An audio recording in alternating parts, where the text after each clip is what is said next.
이제 지구와 생명체를 구성하는 원소의 생성에 대해서 두 번째 페이지에서 들어갈게요. 여러분 교재 32쪽입니다. 자, 지구와 생명체를 구성하는 원소의 생성에서 원소가 어떻습니까? 하고 봅니다. 그럼 우주를 구성하는 원소 중에서 가장 많은 원소는 뭘까요? 우주를 구성하는 원소 중에서 제일 많은 건 무엇일까요? 바로 빅뱅 우주론에 의해서 만들어진 누가 가장 많다? 수소와 헬륨이 가장 많습니다. 몇 대 몇의 질량비를 가지고 있다? 3대 1의 질량비를 가지고 있어요. 그래서 우주를 구성하는 원소에는 수소가 가장 많아요. 74%, 24%. 4분의 3 비율, 4분의 1 비율로 우주를 구성하는 원소에는 수소와 헬륨이 가장 많습니다. 자, 그럼 우리 지구를 구성하는 원소. 지구를 구성하는 원소는 누가 가장 많습니까? 하고 물어봐요. 지구는 지구 중심에 핵이 있어요. 핵은 뭐로 이루어져 있다? 핵은 뭐로 이루어져 있어요? 핵을 구성하는 물질이 뭐예요? 혹시 기억나요? 왜 핵? 네, 핵. 뭐로 이루어져 있다? 무거운 물질이야. 금속이야. 철과 니켈로 이루어져 있어. 그래서 이 지구상에 가장 많은 원소가 누구입니까? 철이에요. 철상규, 마예요. 철, 산소, 규소, 마그네슘입니다. 그래서 철이 가장 많습니다. 하고 나옵니다. 얘가 한 35%, 얘가 한 30%. 그래서 지구를 구성하는 원소 중에서 가장 많은 건 철이야. 그런데 지각, 우리 인간이 밟고 사는 땅, 지각을 구성하는 원소 중에서 가장 많은 건 누구입니까?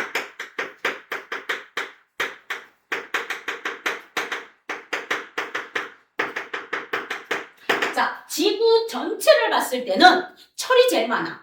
핵에 철이 들어있어서. 그런데 우리 인간이 밟고 사는 껍데기, 지각, 멘틀, 왜 배웠을 때 지각을 구성하는 원소 중에 제일 많은 건 산결철이에요. 산소와 규소가 제일 많아요. 산소가 제일 많아. 그래서 우리 지각을 구성하는 원소 중에서 산소와 규소가 많아서 규산염 강물이 우리 지각에는 92%, 비규산염이 8% 정도 존재합니다. 자, 그래서 지각을 구성하는 원소에서 O씨가 제일 많아요. 김씨도 아니고 박씨도 아니고 이씨도 아니고 O씨가 제일 많아요. 그래서 얘가 가장 많아서 뭐가 모여요? 원소가 모이면 광물이 되고 광물이 모이면 암석이 돼요. 그럼 원소가 모여서 무엇이 된다? 규산염 광물이 돼요. 규소의 규자, 산소의 산자, 규산염 광물이 우리 지구상의 약 92%. 92%. 그리고 비규산염 광물이 몇 퍼센트 있습니까? 약 8%밖에 없어요. 8%밖에 없습니다. 자, 그 다음 우리 생명체. 우리 인간이에요. 생명체를 구성하는 원소. 우리 인간의 몸을 구성하는 원소 중에서 제일 많은 건 무엇입니까? 산소예요. 산소가 제일 많아요. 얼마 정도? 65%. 65% 정도가 산소입니다. 그럼 이제 여러분을 낳기 위해서 시험 문제 제일 많이 나오는 게 무엇입니까? 지구 전체에서 제일 많은 건 뭐다? 철이에요. 그런데 지각과 사람의 몸을 구성하는 생명체에 가장 많은 건 누구다? 산소예요. 그럼 왜 산소가 가장 많을까요? 자, 그럼 이제 물어봅니다. 산소는 몇 번 원소예요? 2학년 때 배웠던 걸 가지고. 산소는 몇 번 원소다? 모르면 수헬, 리베 이렇게 손가락으로 해봐요. 몇 번 원소? 산소는 8번 원소. 몇 쪽? 몇 쪽입니까? 세로줄을 보면 되죠. 몇 쪽에 있어요? 산소는? 몇 쪽에 있습니까? 주기율표 드린 거 보세요. 자, 산소는 몇 쪽에 있습니까? 세로줄이 족이에요. 16쪽에 있어요. 가로줄이 주기예요. 몇 주기에 있어요? 16쪽 2주기 8번 원소가 산소예요. 자, 이 산소가 지각과 생명체를 구성하는데 가장 많은 이유는 산소의 반응성이 어마무시하게 커요. 산소가 반응성이 커서 다른 물질과 결합을 잘하기 때문에 지각과 우리 생명체의 몸에는 누가 가장 많다? 산소가 가장 많아요. 그럼 우리는 이렇게 배웠어요. 우리 몸을 구성하는데 약 70%가 물입니다 하고 배웠죠. 그래서 물입니다 하고 배워서 수소가 제일 많을 줄 알았는데 제일 많은 건 뭐다? 산소입니다. 그 다음에 누구예요? 탄소예요. 왜요? 우리 인간은 유기물이에요. 유기물은 탄소화합물입니다. 그래서 두 번째 많은 게 탄소입니다. 알겠죠? 그래서 우리 인간의 몸, 생명체는 산소가 제일 많고요. 지각에도 산소가 제일 많아요. 근데 지구 전체는 철이 많아요. 철이 많습니다. 자, 그러면 산소가 지각과 생명체에 많은 이유는 산소의 반응성이 크기 때문입니다. 산소는 16족 2주기 8번 원소입니다. 하는 것까지 기억해 주시고요. 자, 주기율표에서 철은 몇 번인지 한번 봐주십시오. 철. 주기율표에서 철은 몇 번에 있는지 한번 봐주세요. 3주기를 힌트로 드립니다. 3주기 힌트로 해서 쭉 가보세요. 몇 번의 철이 나오고 있습니까? 3주기에서 가로로. 가로로 3주기에서 쭉 가니까 철 몇 번에 나와요? 몇 번에 나옵니까? 철은? 3주기에서 쭉 가주세요. 그러면 4주기로 내려가요. 3주기에서 쭉 가서 4주기로 내려가요. 그러면 쭉 가서 내려가면은 딱 보여요. 3주기에서 쭉 가서 4주기로 딱 내려가 주세요. 3주기 가다가 쭉 밑으로 보세요. 3주기 가서 쭉 밑으로 보면 몇 번의 철이 있습니까? 26번의 철이 있는 거 보여요? 26번의 철이 있는 거 보여요? 됐죠? 자, 그러면 여기에서 우리가 보는 거에서 왜 철을 한번 보라고 했습니까? 별에서 필요한 게 철이에요. 그럼 이제 철에다가 동그라미 치고 적어놔요. 적어놓습니다. 26번 철에다가 동그라미 치고 적어놓습니다. 철에다가 별의 핵융합으로 만들어지는 가장 무거운 원소. 26번 철 동그라미 치시고요. 4주기에 26번에 있는 철 동그라미 치고 위로 돼지꼬리 땡땡해서 별의 핵융합으로 만들어지는 가장 무거운 원소. 그럼 별 안에서 만들 수 있는 건 철 다음에는 못 만들어요.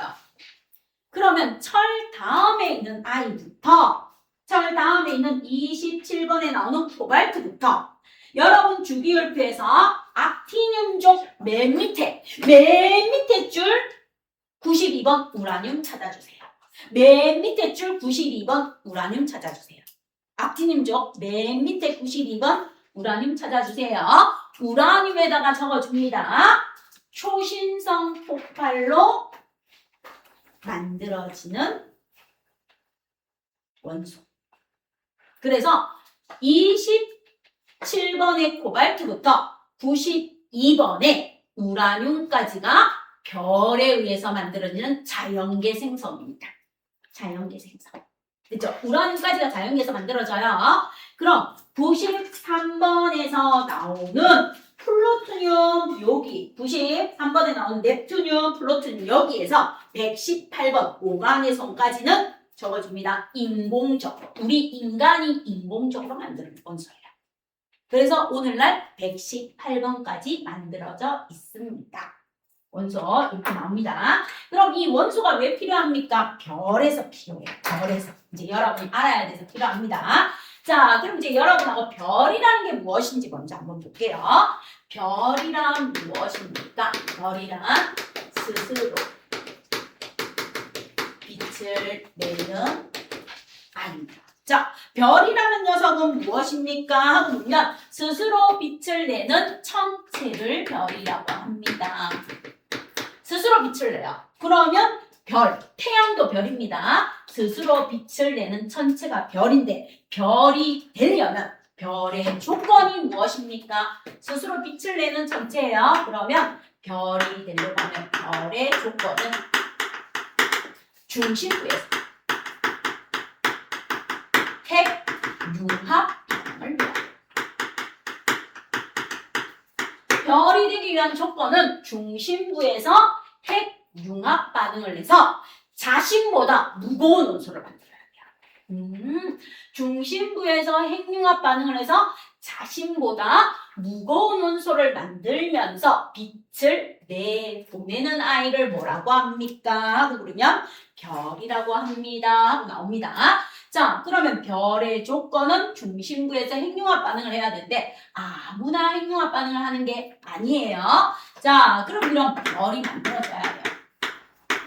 그럼 별의 탄생에 대해서 보면서 핵융합 반응이 일어나는 걸 한번 봅시다. 네. 자, 별의 탄생이 되는데 가장 먼저 별은 우리 은하가 있어요. 여러분 중학교 3학년 때 배웠다고 하고 우리 은하 갈게요. 우리 은하라는 거 태양계를 포함하고 있는 은하를 우리 은하라고 하는데 우리 은하를 위에서 보거나 뭐합니까? 옆에서 본다라고 보세요. 위에서 보면 어떻습니까? 하고 보면 중심부에 막대 모양이 이렇게 있고 막대의 가장자리에서 팔이 이감고 나와요. 이렇게. 막대의 가장자리에서 팔이 이렇게 이감고 나오는 무슨 은하이다?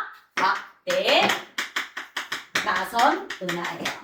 나선 은하입니다. 그럼 우리 은하의 중심에서 여기 블랙홀이 있다고 상상하는 우리 은하의 중심에서 왼쪽으로 약 얼마? 8.5km 떨어진 곳에 여기에 누가 위치한다? 태양계가 위치합니다. 라고 중학교 3학년 과정에서 배웠어요. 자, 그럼 이제 별의 탄생. 자, 우리 은하는 있을 때 별은 어떻게 탄생한 거예요? 이 나선팔 위에 떠다니는 성간물질들이 뭐합니까? 모여요. 그래서 가장 먼저 별이 탄생을 하려면 무엇이 있어야 됩니까? 하고 물으면 가스구름이 형성됩니다. 가스구름이 형성돼요. 자, 성간물질의 가스구름이 형성됩니다. 그럼 우주 배경 복사해서 얘기해줬어요. 3000켈빈에서 나온 빛이 우주 전역에 대체로 균일한데 미세하게 불균일한 부분이 있다고 했어요. 그럼 그 미세하게 못 빠져나오는 부분에 별과 별 사이에 성간물질이 분포하는 거예요. 이런 성간물질 가스와 티끌이 모여서 가스구름을 형성해줘야 됩니다. 알겠습니까? 그럼 가스구름을 형성한 다음에 무엇이 형성돼요? 성운이 형성됩니다. 대체로 균일한데 미세하게 불균일한 곳에 가스구름이 형성됩니다. 미세하게 불균일한 곳에 구름이 조금 많이 모여있는 곳. 조금 많이 모여있는 곳에 자꾸 모여들게 된다는 거예요. 그래서 성운이 형성돼요. 그럼 이제 성운이 형성되면 무엇이 나옵니까? 이 성운이 자꾸 주변에 걸 모아요. 주변에 걸 모으면서 중심부가 점점 가면서 무엇이 됩니까? 별의 씨앗이 만들어져요.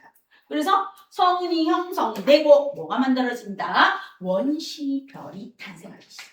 그래서 뭐가 생성돼요? 원시별이 생성. 원시별이 만들어지고 이 원시별이 뭐예요? 계속 회전하면서 수축을 해요. 회전하면서 수축을 하면서 원시별의 중심부의 온도와 압력이 쭉쭉쭉 높아집니다. 그래서 뭐가 탄생합니까? 별이 탄생합니다. 이 별이 주계열성입니다.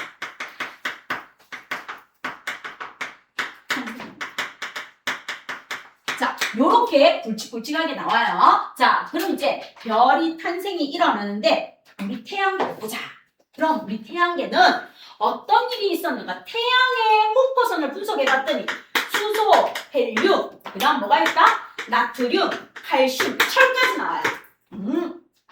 프라운호퍼라는 사람이 독일의 과학자가 했더니 태양을 구성하는 원소에 수소와 헬륨이야. 그럼 태양은 우주 생성 초기에 만들어진 원시별이 아니야. 아니구나.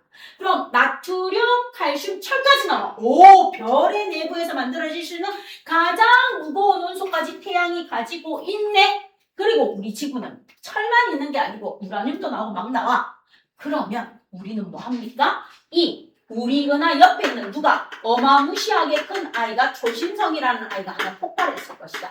얘가 폭발하면서 수소에서부터 철하고 그거보다 무거운 우라늄까지 지구로 팍 하고 쏘아줬구나. 그럼 태양계가 만들어졌겠구나 하고 나옵니다. 자, 그럼 이제 가스 구름이 형성됩니다. 뭐 합니까? 대체로 균일한데 미세하게 불균일한 곳에서 약간 밀도가 높은 성간물질이 모여있는 약간 밀도가 높고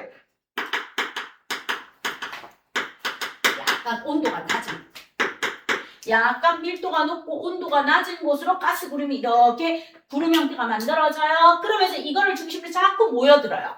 모여들면서 뭐예요? 회전이에요. 그래서 태양계의 모든 천체는 왼쪽에서 오른쪽으로 즉 서에서 동으로 모든 천체는 시계 반대 방향으로 도는 이유가 여기서부터 만들어지는 씨앗부터 그렇게 만들어졌어요. 회전을 하면서. 그래서 그렇게 돌고 있는 겁니다. 만들어질 때부터. 그리고 이 우주에 있는 모든 은하는 회전하고 있어요. 다 회전하고 있습니다. 자, 그래서 밀도가 높고 온도가 낮은 곳에 점점점 가스 구름이 형성되어서 모여들기 시작합니다. 그러면서 성운이 형성되면서 밀도가 높고 온도가 낮은 곳에 중심으로 중력이 작용을 하면서 회전을 해요. 회전을 합니다. 그러면 이거를 뭐로 많이 나오는가 하면 스키 선수로 많이 나와요. 처음에는 팔을 벌리고 회전을 하다가 팔을 오므리면 회전 속도를 유지하기 위해서 점점점 속도가 빨라지고 바깥쪽에 있던 물질들이 회전하면서 안쪽으로 모여들면서 위치 에너지가 안쪽으로 들어오면서 점점점 에너지가 많아집니다. 자, 그럼 이렇게 해서 뭐합니까? 중간에 원시별이 만들어져요. 자, 원시별은 별이다 아니다? 별이 아닙니다. 얘는 별이 아니에요. 씨앗이에요. 그럼 뭐라고 하는가 하면 원시별은 사람으로 치면 정자와 난자예요. 정자와 난자는 사람이 될 수 있는 씨앗은 되지만 사람은 아니잖아요. 그래서 원시별이 그건 거예요. 그죠? 그래서 원시별은 별이 아니에요. 별을 만들 수 있는 씨앗입니다. 됐죠? 그럼 이 원시별 계속 회전을 해요. 회전을 하면서 무슨 에너지에 의해서 중력, 수축, 에너지. 중력 수축 에너지에 의해서 원시별의 중심부의 온도가 쭉쭉쭉 높아져요. 쭉쭉쭉 높아져서 얼마가 되면 중심부의 온도가 약 1000만 켈빈 이상이 되면 이때부터 뭐라고 해요? 별입니다. 이때부터. 그러니까 뭐 900만 켈빈이 되었다. 아직까지 씨앗이야. 그래서 중심부가 수축을 합니다. 바깥에 어마무시하게 큰 가스 구름이 서서히 모여들어서 시계 반대 방향으로 회전을 하면서 점점점 중심부는 볼록해지고 주변부는 원반 모양이 돼요. 그러니까 피자를 만드는 그 피자 도우 돌리는 사람 있잖아요. 밀가루 반죽 이렇게 둥그렇게 되어 있는 거 이렇게 해서 얇게 펴서 막 돌리면 뭐해요? 점점점 바깥으로 퍼져나가잖아요. 이렇게 퍼져나가는 것처럼 중심부는 뭐해요? 점점점 수축하고 주변부는 가면서 모든 태양을 중심으로 있는 8개의 행성이 동일한 공정궤도면을 그리는 것처럼 이렇게 나와줍니다. 자, 그럼 중심부의 온도가 1000만 켈빈에 딱 도달하면 이때부터 뭐라고 불러줘요? 별이라고 불러요. 왜요? 중심부의 온도가 최소한 1000만 켈빈이 되어야 수소 원자 핵이 뭐합니까? 결합을 해요. 수소 원자가 핵융합을 해서 뭘 만들어요?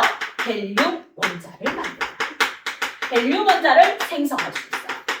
그래서 무슨 반응이 일어나야지만 중심부에 핵융합 반응이 일어나야지만 별이라고 해줘요.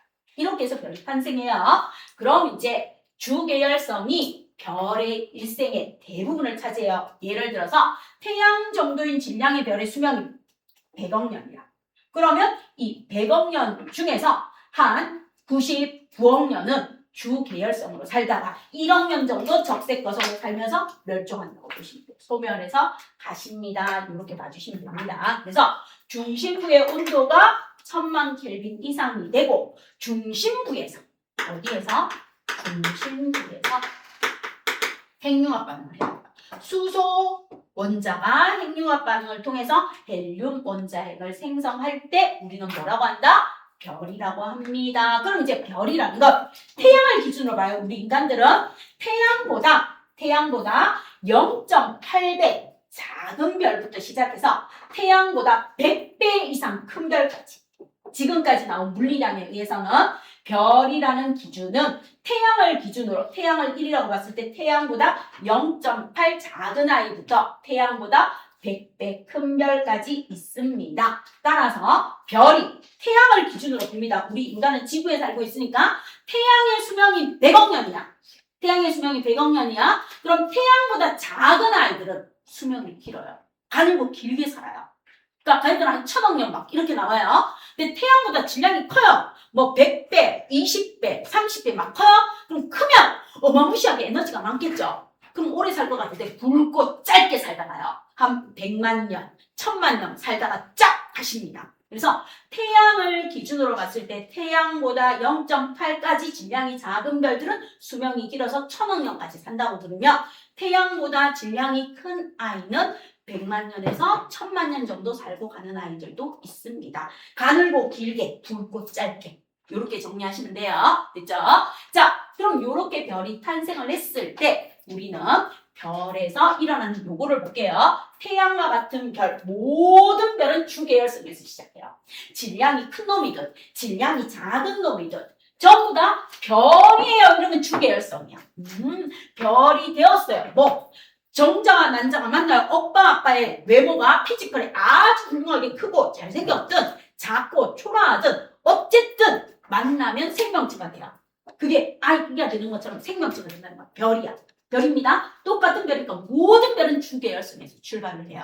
근데 아이가 좀 튼튼하게 태어났다 그럼 오래 살 줄 알았는데 짧고 굵게 살다 가고 약하게 태어났다 가늘고 길게 살다 가더라. 이렇게 봐주시면 되는 겁니다. 자, 그럼 이제 주계열성인 별은 어떤 일이 일어납니까? 요거에 대해서 좀 설명합니다. 자, 별, 주계열성. 별의 대부분의 생입니다. 별의 대부분의 시기예요. 별 대부분의 시기를 주계열성으로 보내는데 주계열성은 무엇을 하는 겁니까? 하고 물으면 중심부의 온도가 약 1000만 켈빈 이상으로 무엇이 일어난다? 수소 핵융합 반응이 일어납니다. 핵융합 반응이 일어나요. 핵융합 반응이 일어납니다. 꼭 기억해요. 질량 보존 법칙 성립한다 안 한다? 질량 보존 법칙 성립한다 안 한다? 안 해야 돼요. 알겠죠? 여러분이 중학교 때까지 배웠던 질량 보존 법칙은 물리 변화, 화학 변화 모두 성립합니다. 이렇게 배웠는데 이제 고등학교 1학년 딱 올라가면 질량 보존 법칙은 핵 변환에서는 절대로 성립 안 해요. 핵 융합이든 핵 분열이든 핵 변환이 일어나는 곳에서는 질량 보존 법칙이 성립한다 안 한다? 안 해야 돼요. 질량 보존 법칙이 성립하지 않아야 아인슈타인의 공식을 쓸 수 있어요. 그게 바로 질량 에너지 등가의 원리 또는 동등성의 원리라고 해서 여러분이 알고 있는 그 공식 E는 MC 자성이다 하고 MC 제곱이다 하는 거예요. 델타 M 곱하기 C의 제곱입니다. 자, 델타 M이 무엇입니까? 델타 변화량의 대수예요. 감소한 질량 결손이라고요. 자, 질량 결손의 뜻이 뭐다? 감소한 질량, 물량이에요. 감소한 질량이 뭐로 전환된다? 에너지로 전환됩니다. 그래서 별이 빛을 냅니다. 자, 그럼 C가 무엇입니까? 빛의 속도예요. 감소한 질량 곱하기 빛의 속도의 제곱만큼 주계열성이 에너지를 내는구나. 그게 태양이 빛을 내는 이유입니다. 원인입니다. 자, 그럼 이렇게 할 수 있는 이유가 수소 원자핵 4개가 이렇게 있어요. 자, 수소 원자가 이렇게 4개 있습니다. 수소 원자가 4개 있으면 1000만 켈빈 이상에서 온도가 높고 압력이 높으니까 뭐해요? 얘들이 핵융합입니다. 자, 우리 합치자 이렇게 해서 뭘 만들어요? 헬륨을 하나 딱 만들어요. 헬륨을 딱 하나 만듭니다. 헬륨을 하나 만듭니다. 수소 원자핵이 합쳐져서 무엇이 만들어집니까? 헬륨이 딱 만들어져요. 헬륨이 만들어지면서 얘가 얘로 가면서 무엇이 됩니까? 질량이 감소해요. 얼마나 질량이 감소합니까? 질량이 감소합니다. 약 0.7%.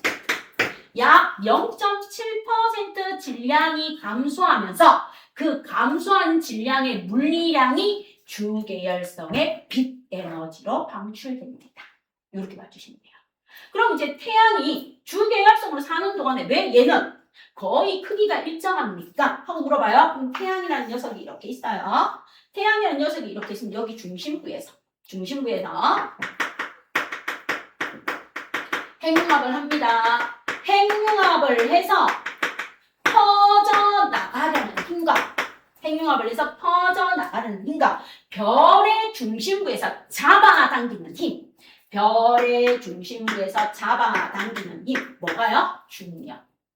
중력이 뭐 하기 때문에? 같기 때문에 힘의 평형을 이루어서 주계열성은 그대로 있는 겁니다. 주계열성의 크기가 더 이상 변하지 않고 그대로 유지되는 이유는 무엇입니까? 중심부에서 핵융합을 해서 퍼져나가려는 압력과 이 별의 주계열성의 중심부에서 중력으로 당기는 힘, 이 중력으로 당기는 힘이 힘이 같아서 힘의 평형을 이룹니다. 알짜힘이 0이기 때문에 주계열성의 모양을 그대로 유지하고 있습니다. 이렇게 해주시면 돼요. 되죠? 이게 질량결손입니다. 그래서 절대로 질량보존 법칙이 성립한다 안 한다? 핵융합이든 핵분열이든 질량보존 법칙은 성립하지 않습니다. 질량보존 법칙은 뭐 하지 않는다? 성립하지 않습니다. 왜요? 질량이 감소해야 에너지가 발생해요. 이게 아인슈타인의 공식이고 질량 에너지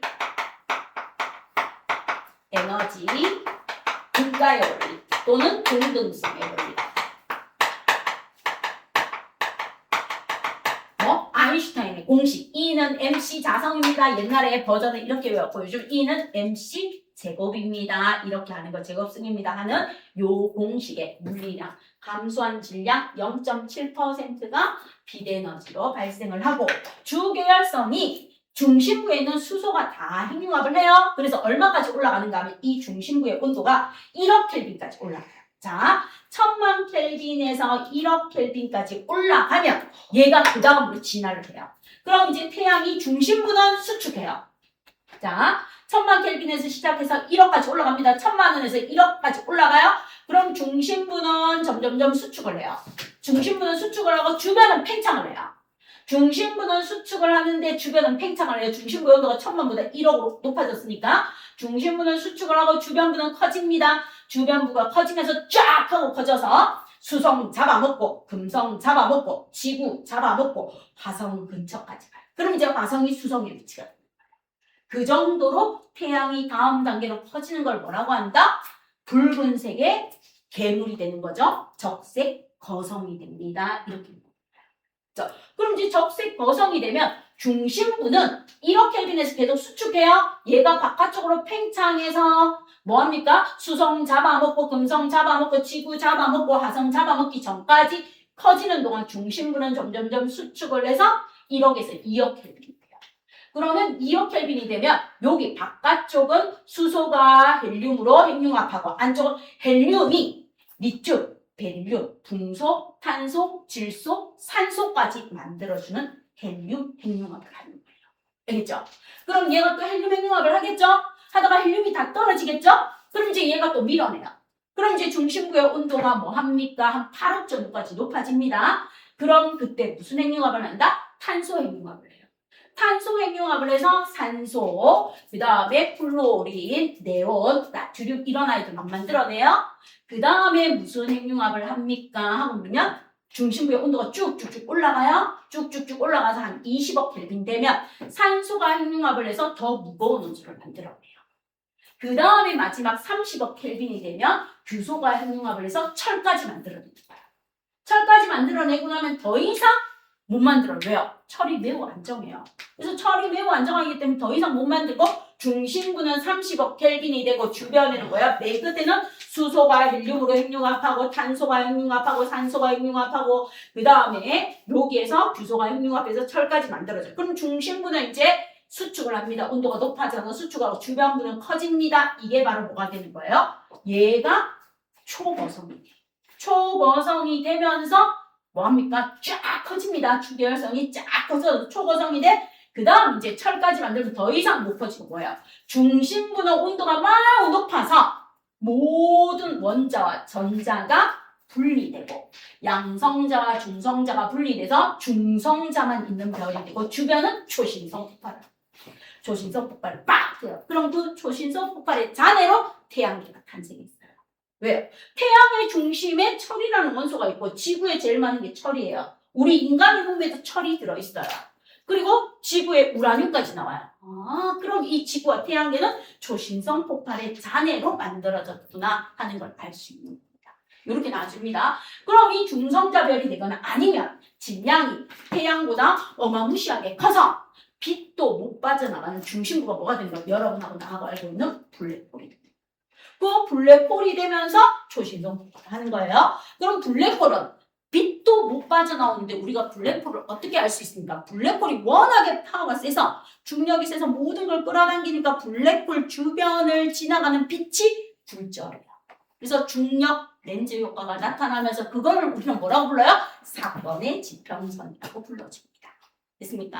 자, 그럼 오늘은 여기까지 해서 뭐까지 합니까? 별의 탄생까지 여러분하고 하고요. 다음 시간에 별의 진화와 원소 생성에 대해서 조금 더 자세히 설명하면서 넘어가도록 할게요. 여기까지가 오늘 수업입니다. 왜냐하면 클리닉을 봐야 돼서.